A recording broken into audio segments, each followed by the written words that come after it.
Welcome students.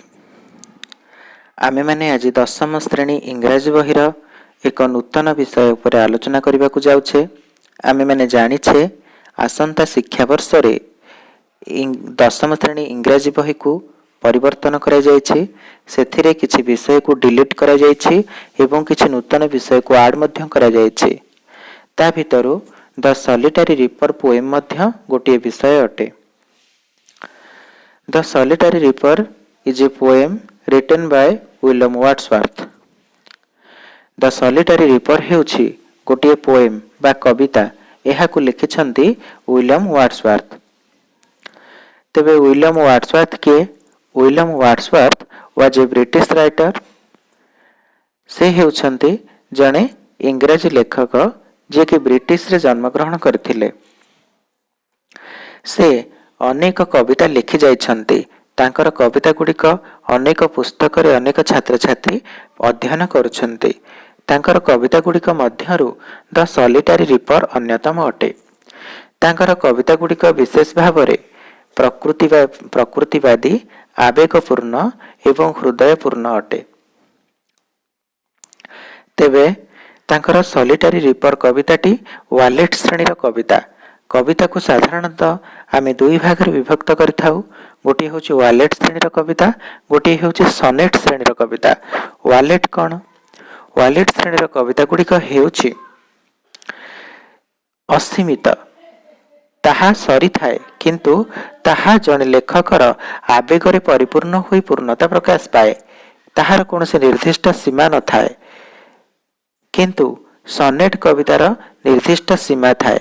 सनेट कविताटी 14 धाड़ी विशिष्ट हेबा दरकार। तेबे द सॉलिटरी रिपर कविताटी वालेट श्रेणीर अंतर्भुक्त अटे। तेबे प्रथमे आमे कविता ऊपर को जिबा पूर्वरु किछि कवितार इंट्रोडक्शन को भल भाबरे बुझि नेबा दरकार। तेबे आसो पिला माने आमे प्रथमे एही कवितार इंट्रोडक्शन विषय रे आलोचना करिबा। A thing of beauty is joy forever. A thing of beauty, एटा गोटे नाउन फ्रेज।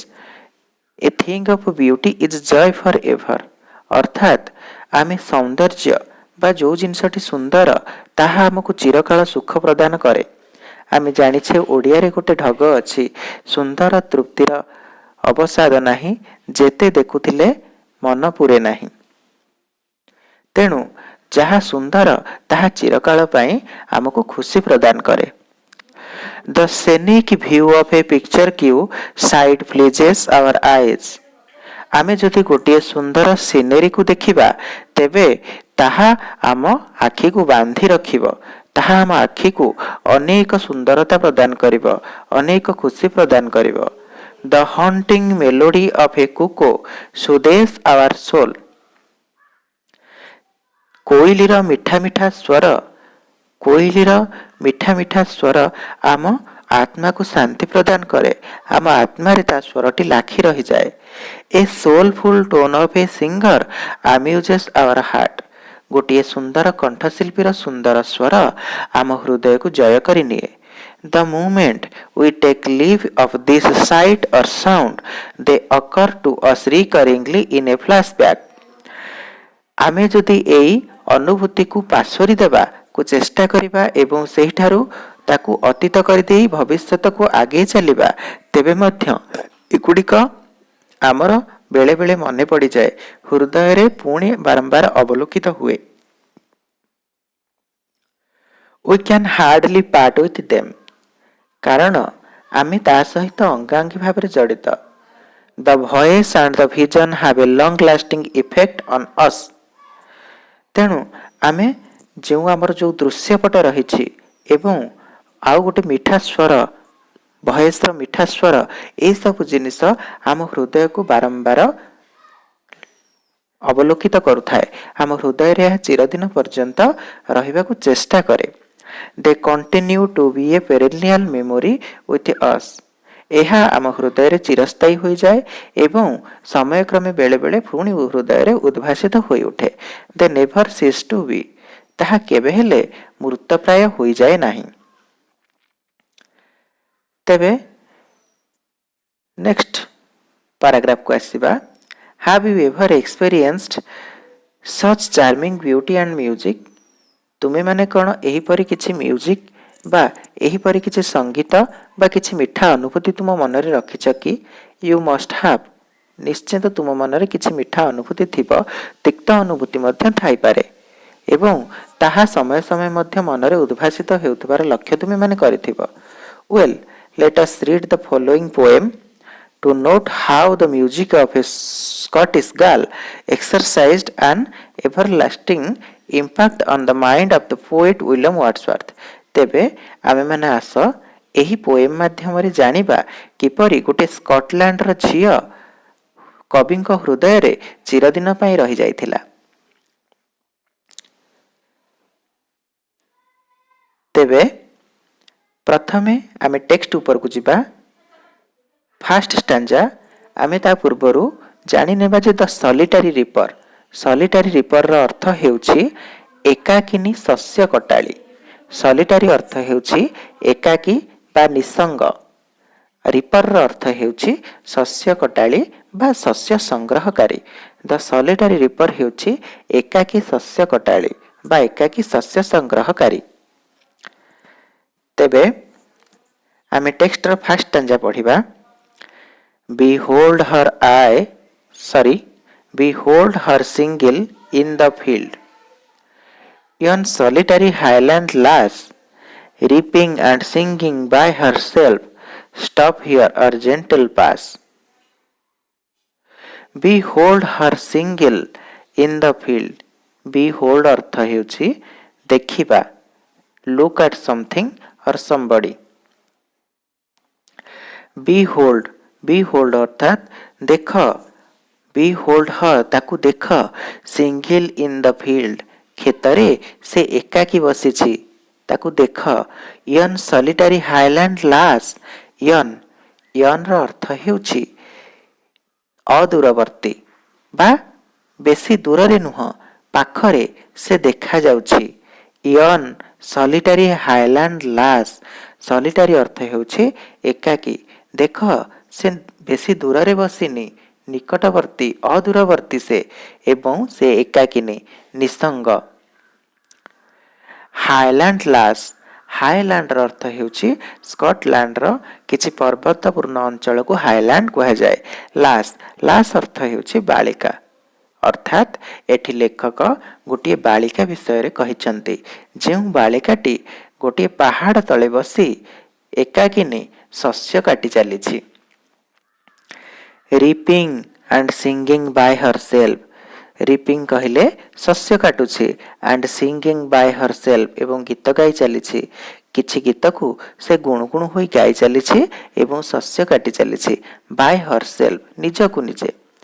स्टॉप हियर और जेंटल पास एही गीतटी सुनिबाकू एते श्रुति मधुर जे लेखक एठी कहउछंती स्टॉप हियर एठी रही किसी गीत सुनिबाटा उचित हबो और जेंटल पास किंबा ताकू डिस्टर्ब न करी सीधा सीधा चली जिबाकू होइबो कारण ता गीतटी मझिरे बंद हेई जाऊ एकथा को से चाहू नथिले तेनु से कहिथिले स्टॉप हियर सुनिबाकू इच्छा हेले सुनिबा दरकार और जेंटल पास जदि इच्छा न थाए तेबे ताकू डिस्टर्ब न करी चली जिबा दरकार कारण ता गीतरे विरति न आसु।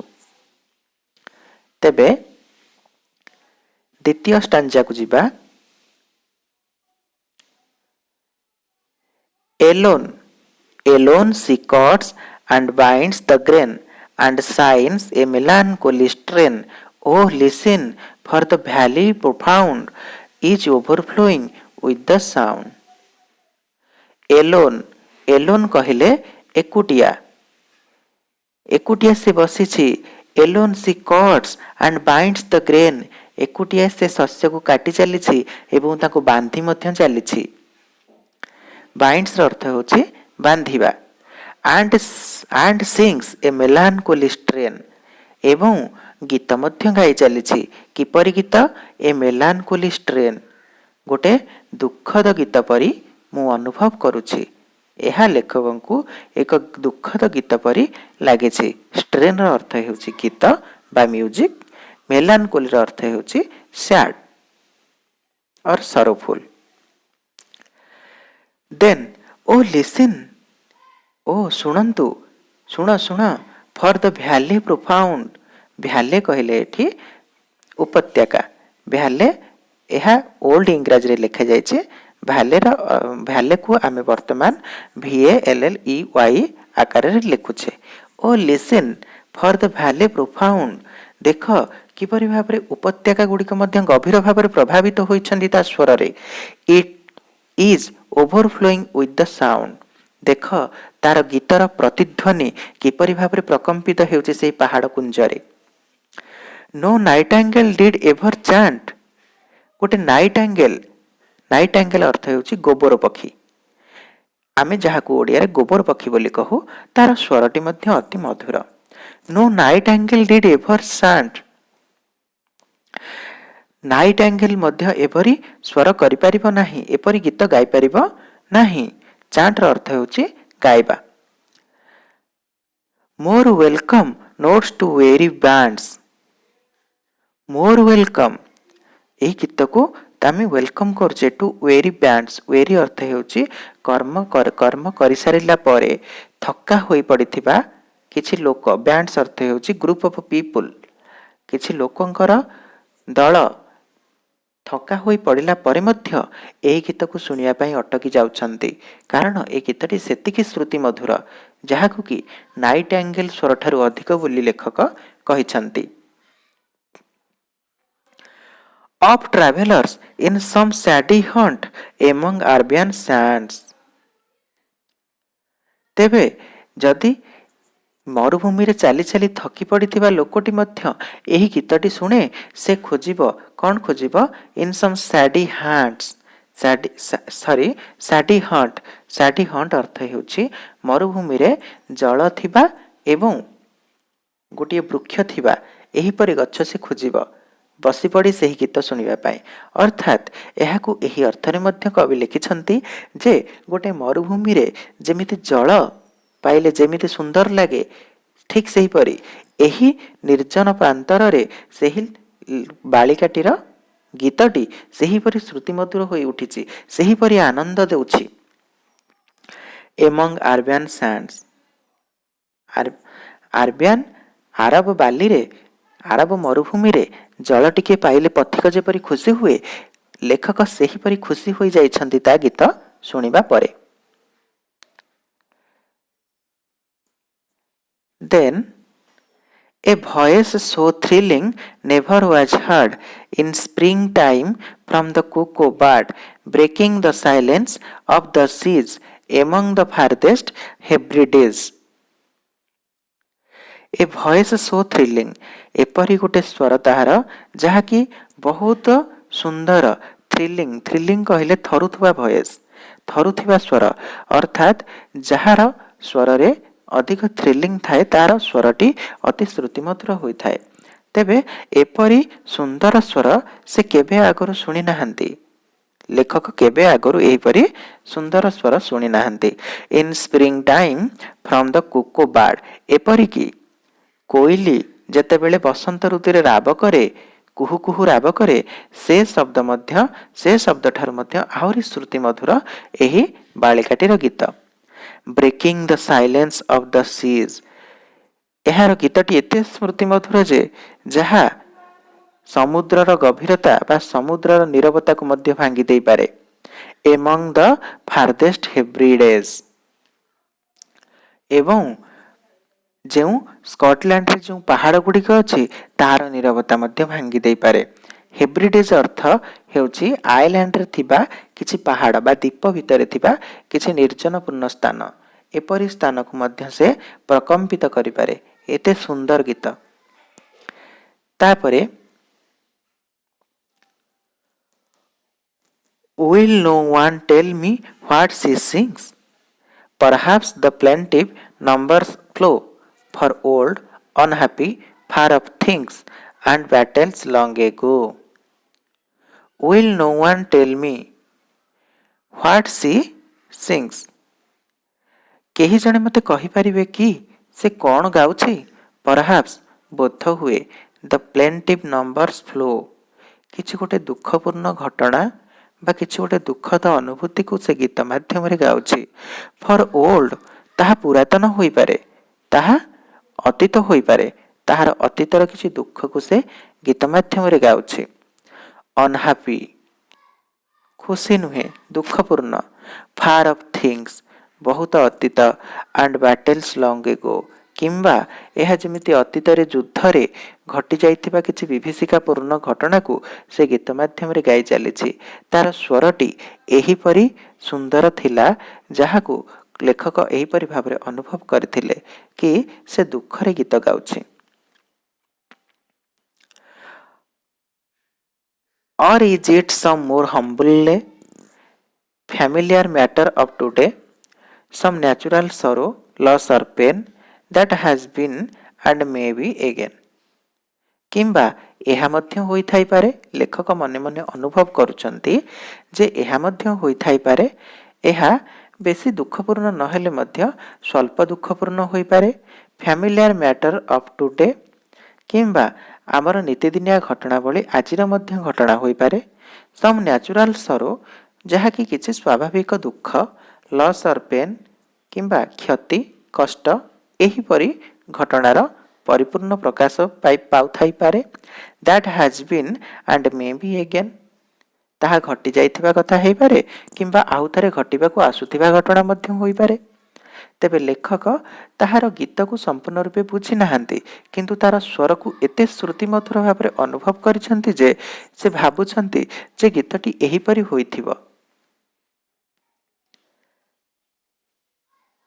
Whether the theme the maiden sang sorry whether the theme the maiden sang maiden अर्थ ହେଉଛି କିଶୋରୀ, କିଶୋରୀ ବାଳିକା।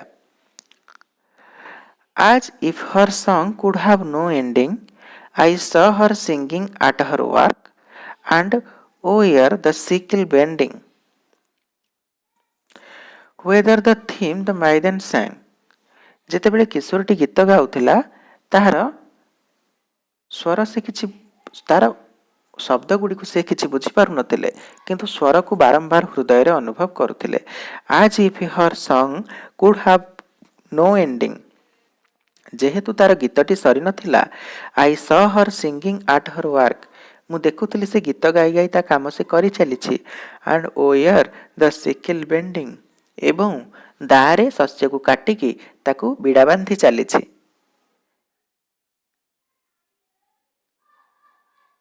I listened motionless and still ମୁଁ ଶୁଣିଲି ସେ ଗୀତଟି motionless ଗତିହୀନ ଥିଲା, and still ଏବଂ ତାପରେ and as I mounted up the hill ଏବଂ ମୁଁ ତାପରେ ପାହାଡ଼ ଉପରକୁ ଚଢ଼ିଗଲି।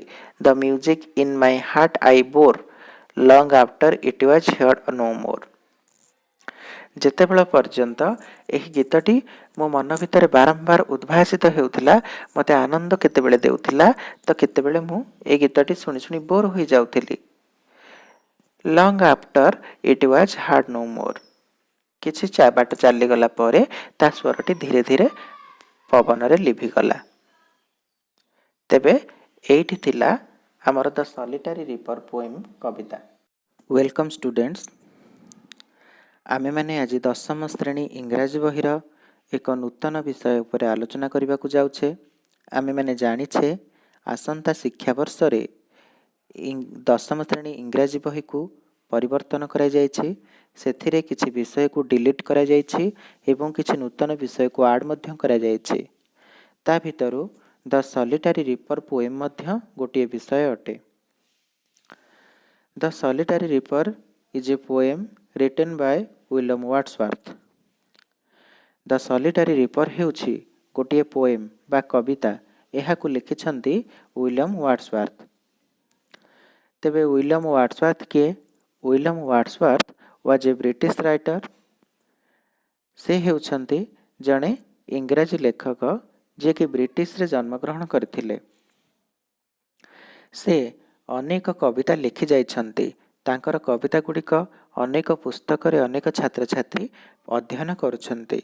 ତାଙ୍କର କବିତା ଗୁଡ଼ିକ ମଧ୍ୟରୁ ଦ ସଲିଟାରୀ ରିପର ଅନ୍ୟତମ ଅଟେ। ତାଙ୍କର କବିତା ଗୁଡ଼ିକ ବିଶେଷ ଭାବରେ ପ୍ରକୃତିବାଦୀ, ଆବେଗପୂର୍ଣ୍ଣ ଏବଂ ହୃଦୟପୂର୍ଣ୍ଣ ଅଟେ। ତେବେ ତାଙ୍କର ସଲିଟାରୀ ରିପର କବିତାଟି ୱାଲେଟ୍ ଶ୍ରେଣୀର କବିତା। କବିତାକୁ ସାଧାରଣତଃ ଆମେ ଦୁଇ ଭାଗରେ ବିଭକ୍ତ କରିଥାଉ। ଗୋଟିଏ ହେଉଛି ୱାଲେଟ୍ ଶ୍ରେଣୀର କବିତା, ଗୋଟିଏ ହେଉଛି ସନେଟ୍ ଶ୍ରେଣୀର କବିତା। ୱାଲେଟ୍ କ'ଣ? ୱାଲେଟ୍ ଶ୍ରେଣୀର କବିତା ଗୁଡ଼ିକ ହେଉଛି ଅସୀମିତ, ତାହା ସରିଥାଏ, କିନ୍ତୁ ତାହା ଜଣେ ଲେଖକର ଆବେଗରେ ପରିପୂର୍ଣ୍ଣ ହୋଇ ପୂର୍ଣ୍ଣତା ପ୍ରକାଶ ପାଏ। ତାହାର କୌଣସି ନିର୍ଦ୍ଦିଷ୍ଟ ସୀମା ନଥାଏ। କିନ୍ତୁ ସନେଟ୍ କବିତାର ନିର୍ଦ୍ଦିଷ୍ଟ ସୀମା ଥାଏ। ସନେଟ୍ କବିତାଟି 14 ଧାଡ଼ି ବିଶିଷ୍ଟ ହେବା ଦରକାର। ତେବେ ଦ ସଲିଟାରୀ ରିପର କବିତାଟି ୱାଲେଟ୍ ଶ୍ରେଣୀର ଅନ୍ତର୍ଭୁକ୍ତ ଅଟେ। ତେବେ ପ୍ରଥମେ ଆମେ କବିତା ଉପରକୁ ଯିବା ପୂର୍ବରୁ କିଛି କବିତାର ଇଣ୍ଟ୍ରୋଡକ୍ସନକୁ ଭଲ ଭାବରେ ବୁଝିନେବା ଦରକାର। ତେବେ ଆସ ପିଲାମାନେ, ଆମେ ପ୍ରଥମେ ଏହି କବିତାର ଇଣ୍ଟ୍ରୋଡକ୍ସନ ବିଷୟରେ ଆଲୋଚନା କରିବା। A thing of beauty is joy forever. A thing of beauty, এটা ଗୋଟେ noun phrase. A thing of beauty is joy forever. ଅର୍ଥାତ୍ ଆମେ ସୌନ୍ଦର୍ଯ୍ୟ ବା ଯେଉଁ ଜିନିଷଟି ସୁନ୍ଦର ତାହା ଆମକୁ ଚିରକାଳ ସୁଖ ପ୍ରଦାନ କରେ। ଆମେ ଜାଣିଛେ ଓଡ଼ିଆରେ ଗୋଟେ ଢଗ ଅଛି, ସୁନ୍ଦର ତୃପ୍ତିର ଅବସାଦ ନାହିଁ, ଯେତେ ଦେଖୁଥିଲେ ମନ ପୂରେ ନାହିଁ। ତେଣୁ ଯାହା ସୁନ୍ଦର ତାହା ଚିରକାଳ ପାଇଁ ଆମକୁ ଖୁସି ପ୍ରଦାନ କରେ। The scenic view of a picture queue sight pleases our eyes. ଆମେ ଯଦି ଗୋଟିଏ ସୁନ୍ଦର ସିନେରୀକୁ ଦେଖିବା, ତେବେ ତାହା ଆମ ଆଖିକୁ ବାନ୍ଧି ରଖିବ। ତାହା ଆମ ଆଖିକୁ ଅନେକ ସୁନ୍ଦରତା ପ୍ରଦାନ କରିବ, ଅନେକ ଖୁସି ପ୍ରଦାନ କରିବ। The haunting melody of a cuckoo soothes our soul. କୋଇଲିର ମିଠା ମିଠା ସ୍ୱର ଆମ ଆତ୍ମାକୁ ଶାନ୍ତି ପ୍ରଦାନ କରେ। ଆମ ଆତ୍ମାରେ ତା ସ୍ୱରଟି ଲାଖି ରହିଯାଏ। ଏ soulful tone of a singer amuses our heart. ଗୋଟିଏ ସୁନ୍ଦର କଣ୍ଠଶିଳ୍ପୀର ସୁନ୍ଦର ସ୍ୱର ଆମ ହୃଦୟକୁ ଜୟ କରିନିଏ। The moment we take leave of this sight or sound, they occur to us recurringly in a flashback. ଆମେ ଯଦି ଏଇ ଅନୁଭୂତିକୁ ପାଶୋରି ଦେବାକୁ ଚେଷ୍ଟା କରିବା ଏବଂ ସେହିଠାରୁ ତାକୁ ଅତୀତ କରିଦେଇ ଭବିଷ୍ୟତକୁ ଆଗେଇ ଚାଲିବା, ତେବେ ମଧ୍ୟ ଏଗୁଡ଼ିକ ଆମର ବେଳେବେଳେ ମନେ ପଡ଼ିଯାଏ, ହୃଦୟରେ ପୁଣି ବାରମ୍ବାର ଅବଲୋକିତ ହୁଏ। We can hardly part with them. କାରଣ ଆମେ ତା ସହିତ ଅଙ୍ଗାଙ୍ଗୀ ଭାବରେ ଜଡ଼ିତ। The voice and the vision have a long lasting effect on us. ତେଣୁ ଆମେ ଆମର ଯେଉଁ ଦୃଶ୍ୟପଟ ରହିଛି ଏବଂ ଆଉ ଗୋଟେ ମିଠା ସ୍ୱର, ଭଏସର ମିଠା ସ୍ୱର, ଏହିସବୁ ଜିନିଷ ଆମ ହୃଦୟକୁ ବାରମ୍ବାର ଅବଲୋକିତ କରୁଥାଏ। ଆମ ହୃଦୟରେ ଏହା ଚିରଦିନ ପର୍ଯ୍ୟନ୍ତ ରହିବାକୁ ଚେଷ୍ଟା କରେ। They continue to be a perennial memory with us. ଏହା ଆମ ହୃଦୟରେ ଚିରସ୍ଥାୟୀ ହୋଇଯାଏ ଏବଂ ସମୟକ୍ରମେ ବେଳେବେଳେ ପୁଣି ହୃଦୟରେ ଉଦ୍ଭାସିତ ହୋଇଉଠେ। They never cease to be. ତାହା କେବେ ହେଲେ ମୃତପ୍ରାୟ ହୋଇଯାଏ ନାହିଁ। ତେବେ ନେକ୍ସଟ ପାରାଗ୍ରାଫକୁ ଆସିବା। Have you ever experienced such charming beauty and music? ତୁମେମାନେ କ'ଣ ଏହିପରି କିଛି ମ୍ୟୁଜିକ୍ ବା ଏହିପରି କିଛି ସଙ୍ଗୀତ ବା କିଛି ମିଠା ଅନୁଭୂତି ତୁମ ମନରେ ରଖିଛ କି? You must have. ନିଶ୍ଚିନ୍ତ ତୁମ ମନରେ କିଛି ମିଠା ଅନୁଭୂତି ଥିବ, ତିକ୍ତ ଅନୁଭୂତି ମଧ୍ୟ ଥାଇପାରେ ଏବଂ ତାହା ସମୟ ସମୟ ମଧ୍ୟ ମନରେ ଉଦ୍ଭାସିତ ହେଉଥିବାର ଲକ୍ଷ୍ୟ ତୁମେମାନେ କରିଥିବ। Well, let us read the following poem to note how the music of a Scottish girl exercised an everlasting impact on the mind of the poet William Wordsworth. ତେବେ ଆମେମାନେ ଆସ ଏହି ପୋଏମ୍ ମାଧ୍ୟମରେ ଜାଣିବା କିପରି ଗୋଟିଏ ସ୍କଟଲ୍ୟାଣ୍ଡର ଝିଅ କବିଙ୍କ ହୃଦୟରେ ଚିରଦିନ ପାଇଁ ରହିଯାଇଥିଲା। ତେବେ ପ୍ରଥମେ ଆମେ ଟେକ୍ସଟ ଉପରକୁ ଯିବା। ଫାର୍ଷ୍ଟ ଷ୍ଟାଞ୍ଜା, ଆମେ ତା ପୂର୍ବରୁ ଜାଣିନେବା ଯେ ଦ ସଲିଟାରୀ ରିପର। ସଲିଟାରୀ ରିପରର ଅର୍ଥ ହେଉଛି ଏକାକିନୀ ଶସ୍ୟ କଟାଳି। ସଲିଟାରୀ ଅର୍ଥ ହେଉଛି ଏକାକୀ ବା ନିଃସଙ୍ଗ, ରିପର अर्थ ହେଉଛି ଶସ୍ୟ କଟାଳି ବା ଶସ୍ୟ ସଂଗ୍ରହକାରୀ। ଦ ସଲିଟାରୀ ରିପର ହେଉଛି ଏକାକୀ ଶସ୍ୟ କଟାଳି ବା ଏକାକୀ ଶସ୍ୟ ସଂଗ୍ରହକାରୀ। ତେବେ ଆମେ ଟେକ୍ସଟର ଫାଷ୍ଟ ଷ୍ଟାଞ୍ଜା ପଢ଼ିବା। Behold her single in the field. Yon solitary highland lass, reaping and singing by herself, stop here or gentle pass. Behold her single in the field. Behold अर्थ ହେଉଛି ଦେଖିବା, look at something or somebody. Behold अर्थात देख, behold her ताकू देख, single in the field खेतरे से एकाकी बसिछि ताकू देख। yon solitary highland lass, yon ର अर्थ ହେଉଛି ଅଦୂରବର୍ତ୍ତୀ ବା ବେଶୀ ଦୂରରେ ନୁହଁ, ପାଖରେ ସେ ଦେଖାଯାଉଛି। yon solitary highland lass, solitary ଅର୍ଥ ହେଉଛି ଏକାକୀ, ଦେଖ ସେ ବେଶୀ ଦୂରରେ ବସିନି, ନିକଟବର୍ତ୍ତୀ ଅଦୂରବର୍ତ୍ତୀ ସେ, ଏବଂ ସେ ଏକାକିନୀ ନିସଙ୍ଗ। ହାଇଲାଣ୍ଡ ଲାସ୍, ହାଇଲାଣ୍ଡର ଅର୍ଥ ହେଉଛି ସ୍କଟଲ୍ୟାଣ୍ଡର କିଛି ପର୍ବତପୂର୍ଣ୍ଣ ଅଞ୍ଚଳକୁ ହାଇଲାଣ୍ଡ କୁହାଯାଏ। ଲାସ୍ ଅର୍ଥ ହେଉଛି ବାଳିକା, ଅର୍ଥାତ୍ ଏଠି ଲେଖକ ଗୋଟିଏ ବାଳିକା ବିଷୟରେ କହିଛନ୍ତି, ଯେଉଁ ବାଳିକାଟି ଗୋଟିଏ ପାହାଡ଼ ତଳେ ବସି ଏକାକିନୀ ଶସ୍ୟ କାଟି ଚାଲିଛି। ରିପିଂ ଆଣ୍ଡ ସିଙ୍ଗିଂ ବାଇ ହରସେଲ୍ଫ, ରିପିଂ କହିଲେ ଶସ୍ୟ କାଟୁଛି, ଆଣ୍ଡ ସିଙ୍ଗିଂ ବାଇ ହରସେଲ୍ଫ ଏବଂ ଗୀତ ଗାଇ ଚାଲିଛି। କିଛି ଗୀତକୁ ସେ ଗୁଣୁଗୁଣୁ ହୋଇ ଗାଇ ଚାଲିଛି ଏବଂ ଶସ୍ୟ କାଟି ଚାଲିଛି। ବାଇ ହରସେଲ୍ଫ ନିଜକୁ ନିଜେ।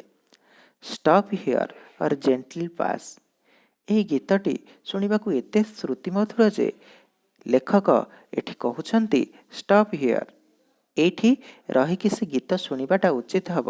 ଅର୍ ଜେଣ୍ଟିଲ୍ ପାସ୍, କିମ୍ବା ତାକୁ ଡିଷ୍ଟର୍ବ ନ କରି ସିଧା ସିଧା ଚାଲିଯିବାକୁ ହେବ, କାରଣ ତା ଗୀତଟି ମଝିରେ ବନ୍ଦ ହେଇଯାଉ ଏକଥାକୁ ସେ ଚାହୁଁନଥିଲେ।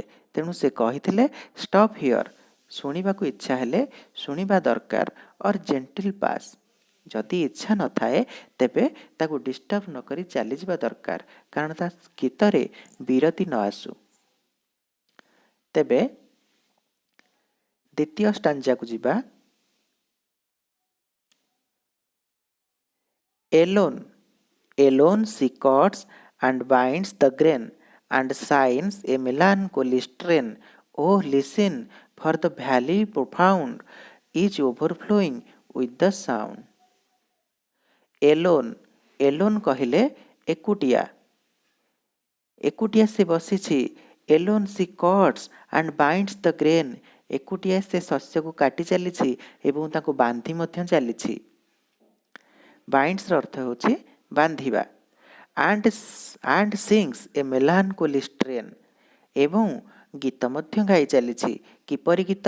ଏ melancholy strain, ଗୋଟେ ଦୁଃଖଦ ଗୀତ ପରି ମୁଁ ଅନୁଭବ କରୁଛି। ଏହା ଲେଖକଙ୍କୁ ଏକ ଦୁଃଖଦ ଗୀତ ପରି ଲାଗିଛି। ଷ୍ଟ୍ରେନ୍ର ଅର୍ଥ ହେଉଛି ଗୀତ ବା ମ୍ୟୁଜିକ୍, ମେଲାନକୋଲିର ଅର୍ଥ ହେଉଛି ସ୍ୟାଡ୍ ଅର୍ ସରଫୁଲ୍। ଦେନ୍ ଓ ଲିସିନ୍, ଓ ଶୁଣନ୍ତୁ, ଶୁଣ, ଫର୍ ଦ ଭ୍ୟାଲି ପ୍ରୋଫାଉଣ୍ଡ, ଭ୍ୟାଲେ କହିଲେ ଏଠି ଉପତ୍ୟକା, ଭ୍ୟାଲେ ଏହା ଓଲ୍ଡ ଇଂରାଜୀରେ ଲେଖାଯାଇଛି। ଭ୍ୟାଲେକୁ ଆମେ ବର୍ତ୍ତମାନ VALLEY ଆକାରରେ ଲେଖୁଛେ। ଓ listen for the valley profound, ଦେଖ କିପରି ଭାବରେ ଉପତ୍ୟକା ଗୁଡ଼ିକ ମଧ୍ୟ ଗଭୀର ଭାବରେ ପ୍ରଭାବିତ ହୋଇଛନ୍ତି ତା ସ୍ୱରରେ।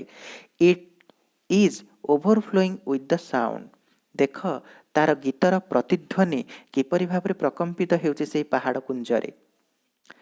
ନୋ ନାଇଟାଙ୍ଗେଲ ଡିଡ୍ ଏଭର ଚାଣ୍ଟ, ଗୋଟେ ନାଇଟାଙ୍ଗେଲ ଅର୍ଥ ହେଉଛି ଗୋବର ପକ୍ଷୀ, ଆମେ ଯାହାକୁ ଓଡ଼ିଆରେ ଗୋବର ପକ୍ଷୀ ବୋଲି କହୁ, ତାର ସ୍ୱରଟି ମଧ୍ୟ ଅତି ମଧୁର। ନୋ ନାଇଟାଙ୍ଗେଲ ଡିଡ୍ ଏଭର ଚାଣ୍ଟ, ନାଇଟାଙ୍ଗେଲ ମଧ୍ୟ ଏପରି ସ୍ୱର କରିପାରିବ ନାହିଁ, ଏପରି ଗୀତ ଗାଇପାରିବ ନାହିଁ। ଚାଣ୍ଟର ଅର୍ଥ ହେଉଛି ଗାଇବା। More welcome notes to weary bands, more welcome. ଏହି ଗୀତକୁ ଆମେ ୱେଲକମ୍ କରୁଛେ ଟୁ ୱେରି ବ୍ୟାଣ୍ଡସ୍। ୱେରି ଅର୍ଥ ହେଉଛି କର୍ମ କରିସାରିଲା ପରେ ଥକା ହୋଇପଡ଼ିଥିବା କିଛି ଲୋକ। ବ୍ୟାଣ୍ଡସ୍ ଅର୍ଥ ହେଉଛି ଗ୍ରୁପ୍ ଅଫ୍ ପିପୁଲ୍। କିଛି ଲୋକଙ୍କର ଦଳ ଥକା ହୋଇ ପଡ଼ିଲା ପରେ ମଧ୍ୟ ଏହି ଗୀତକୁ ଶୁଣିବା ପାଇଁ ଅଟକି ଯାଉଛନ୍ତି, କାରଣ ଏହି ଗୀତଟି ସେତିକି ଶ୍ରୁତି ମଧୁର, ଯାହାକୁ କି ନାଇଟିଙ୍ଗେଲ୍ ସ୍ୱରଠାରୁ ଅଧିକ ବୋଲି ଲେଖକ କହିଛନ୍ତି। Of travelers in some shady hunt among Arabian sands। ତେବେ ଯଦି ମରୁଭୂମିରେ ଚାଲି ଚାଲି ଥକି ପଡ଼ିଥିବା ଲୋକଟି ମଧ୍ୟ ଏହି ଗୀତଟି ଶୁଣେ, ସେ ଖୋଜିବ କ'ଣ ଖୋଜିବ? In some shady haunts. Shady haunt. Shady haunt ଅର୍ଥ ହେଉଛି ମରୁଭୂମିରେ ଜଳ ଥିବା ଏବଂ ଗୋଟିଏ ବୃକ୍ଷ ଥିବା ଏହିପରି ଗଛ ସେ ଖୋଜିବ, ବସିପଡ଼ି ସେହି ଗୀତ ଶୁଣିବା ପାଇଁ।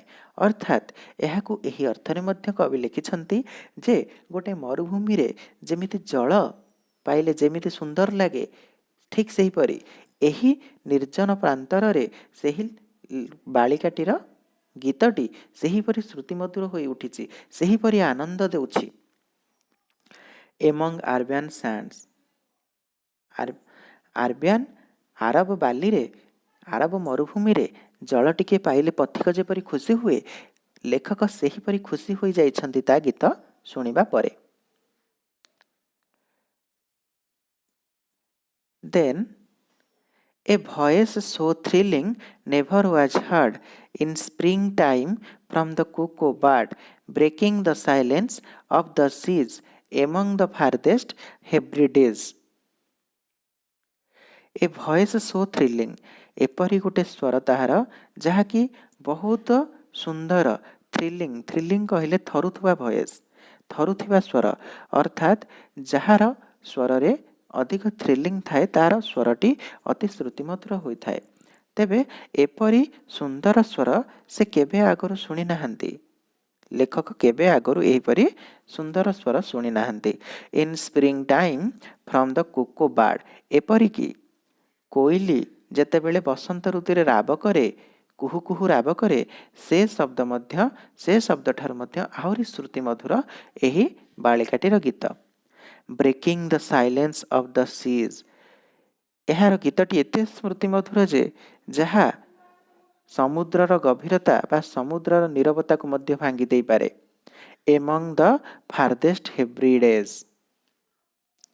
ଏବଂ ଯେଉଁ ସ୍କଟଲ୍ୟାଣ୍ଡରେ ଯେଉଁ ପାହାଡ଼ ଗୁଡ଼ିକ ଅଛି ତାହାର ନୀରବତା ମଧ୍ୟ ଭାଙ୍ଗି ଦେଇପାରେ। ହେବ୍ରିଡେଜ୍ ଅର୍ଥ ହେଉଛି ଆଇଲ୍ୟାଣ୍ଡରେ ଥିବା କିଛି ପାହାଡ଼ ବା ଦ୍ୱୀପ ଭିତରେ ଥିବା କିଛି ନିର୍ଜନପୂର୍ଣ୍ଣ ସ୍ଥାନ। ଏପରି ସ୍ଥାନକୁ ମଧ୍ୟ ସେ ପ୍ରକମ୍ପିତ କରିପାରେ। ଏତେ ସୁନ୍ଦର ଗୀତ। ତାପରେ Will no one tell me what she sings? Perhaps the plaintive numbers flow for old, unhappy, far-off things and battles long ago. Will no one tell me what she sings? କେହି ଜଣେ ମୋତେ କହିପାରିବେ କି ସେ କ'ଣ ଗାଉଛି? Perhaps ବୋଧ ହୁଏ, the plaintive numbers flow, କିଛି ଗୋଟେ ଦୁଃଖପୂର୍ଣ୍ଣ ଘଟଣା ବା କିଛି ଗୋଟେ ଦୁଃଖଦ ଅନୁଭୂତିକୁ ସେ ଗୀତ ମାଧ୍ୟମରେ ଗାଉଛି। ଫର୍ ଓଲ୍ଡ, ତାହା ପୁରାତନ ହୋଇପାରେ, ତାହା ଅତୀତ ହୋଇପାରେ, ତାହାର ଅତୀତର କିଛି ଦୁଃଖକୁ ସେ ଗୀତ ମାଧ୍ୟମରେ ଗାଉଛି। ଅନହାପି, ଖୁସି ନୁହେଁ, ଦୁଃଖପୂର୍ଣ୍ଣ। ଫାର୍ ଅଫ୍ ଥିଙ୍ଗସ୍, ବହୁତ ଅତୀତ। ଆଣ୍ଡ ବ୍ୟାଟେଲ୍ସ ଲଙ୍ଗ ଏଗୋ, କିମ୍ବା ଏହା ଯେମିତି ଅତୀତରେ ଯୁଦ୍ଧରେ ଘଟି ଯାଇଥିବା କିଛି ବିଭୀଷିକାପୂର୍ଣ୍ଣ ଘଟଣାକୁ ସେ ଗୀତ ମାଧ୍ୟମରେ ଗାଇ ଚାଲିଛି। ତାର ସ୍ୱରଟି ଏହିପରି ସୁନ୍ଦର ଥିଲା ଯାହାକୁ ଲେଖକ ଏହିପରି ଭାବରେ ଅନୁଭବ କରିଥିଲେ କି ସେ ଦୁଃଖରେ ଗୀତ ଗାଉଛି। Or is it some more humble, familiar matter of today, some natural sorrow, loss or pain that has been and may be again? କିମ୍ବା ଏହା ମଧ୍ୟ ହୋଇଥାଇପାରେ, ଲେଖକ ମନେ ମନେ ଅନୁଭବ କରୁଛନ୍ତି ଯେ ଏହା ମଧ୍ୟ ହୋଇଥାଇପାରେ, ଏହା ବେଶୀ ଦୁଃଖପୂର୍ଣ୍ଣ ନହେଲେ ମଧ୍ୟ ସ୍ୱଳ୍ପ ଦୁଃଖପୂର୍ଣ୍ଣ ହୋଇପାରେ। ଫ୍ୟାମିଲିଆର ମ୍ୟାଟର ଅଫ୍ ଟୁଡେ, କିମ୍ବା आमर नीतिदिनिया घटना भली आजिर मध्य घटना होई पारे। सम न्याचुराल सरो जहाँकि किसी स्वाभाविक दुख लॉस और पेन किंबा क्षति कष्ट एहीपरि घटनार परिपूर्ण प्रकाश पाउथाई पारे। That has been and may be again ताहा घटी जाइथिबा कथा हेई पारे किंबा आउ थरे घटिबाकू आसुथिबा घटना मध्य होई पारे। तेबे लेखक ताहार गीत को संपूर्ण रूपे बुझी नाहांती किंतु तार स्वर को एते श्रुतिमधुर भाव अनुभव करिसेंती जे से भाबुछंती जे गीतटी एहीपरि होइथिबो। Whether the theme the maiden sang sorry whether the theme the maiden sang maiden अर्थ हेउछि किशोरी किशोरी बालिका। As if her song could have no ending, I saw her singing at her work, and oh, here the sickle bending. Whether the theme the maiden sang, ଯେତେବେଳେ କିଶୋରଟି ଗୀତ ଗାଉଥିଲା ତାହାର ସ୍ୱର ସେ କିଛି ତାର ଶବ୍ଦ ଗୁଡ଼ିକୁ ସେ କିଛି ବୁଝିପାରୁନଥିଲେ କିନ୍ତୁ ସ୍ୱରକୁ ବାରମ୍ବାର ହୃଦୟରେ ଅନୁଭବ କରୁଥିଲେ। As if her song could have no ending, ଯେହେତୁ ତାର ଗୀତଟି ସରିନଥିଲା ଆଇ ସ ହର୍ ସିଙ୍ଗିଂ ଆଟ୍ ହର୍ ୱାର୍କ ମୁଁ ଦେଖୁଥିଲି ସେ ଗୀତ ଗାଇ ଗାଇ ତା କାମ ସେ କରି ଚାଲିଛି। ଆଣ୍ଡ ଓୟର୍ ଦ ସିକିଲ୍ ବେଣ୍ଡିଂ ଏବଂ ଦାରେ ଶସ୍ୟକୁ କାଟିକି ତାକୁ ବିଡ଼ା ବାନ୍ଧି ଚାଲିଛି।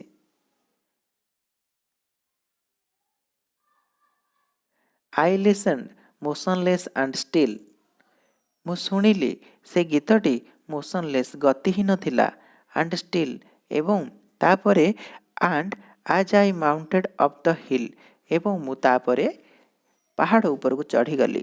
ଦ music in my heart I bore long after it was heard no more. ଯେତେବେଳ ପର୍ଯ୍ୟନ୍ତ ଏହି ଗୀତଟି ମୋ ମନ ଭିତରେ ବାରମ୍ବାର ଉଦ୍ଭାସିତ ହେଉଥିଲା ମୋତେ ଆନନ୍ଦ କେତେବେଳେ ଦେଉଥିଲା ତ କେତେବେଳେ ମୁଁ ଏ ଗୀତଟି ଶୁଣି ଶୁଣି ବୋର୍ ହୋଇଯାଉଥିଲି। Long after it was heard no more କିଛି ବାଟ ଚାଲିଗଲା ପରେ ତା ସ୍ୱରଟି ଧୀରେ ଧୀରେ ପବନରେ ଲିଭିଗଲା। ତେବେ ଏଇଠି ଥିଲା ଆମର ଦ ସଲିଟାରୀ ରିପର ପୋଏମ୍ କବିତା।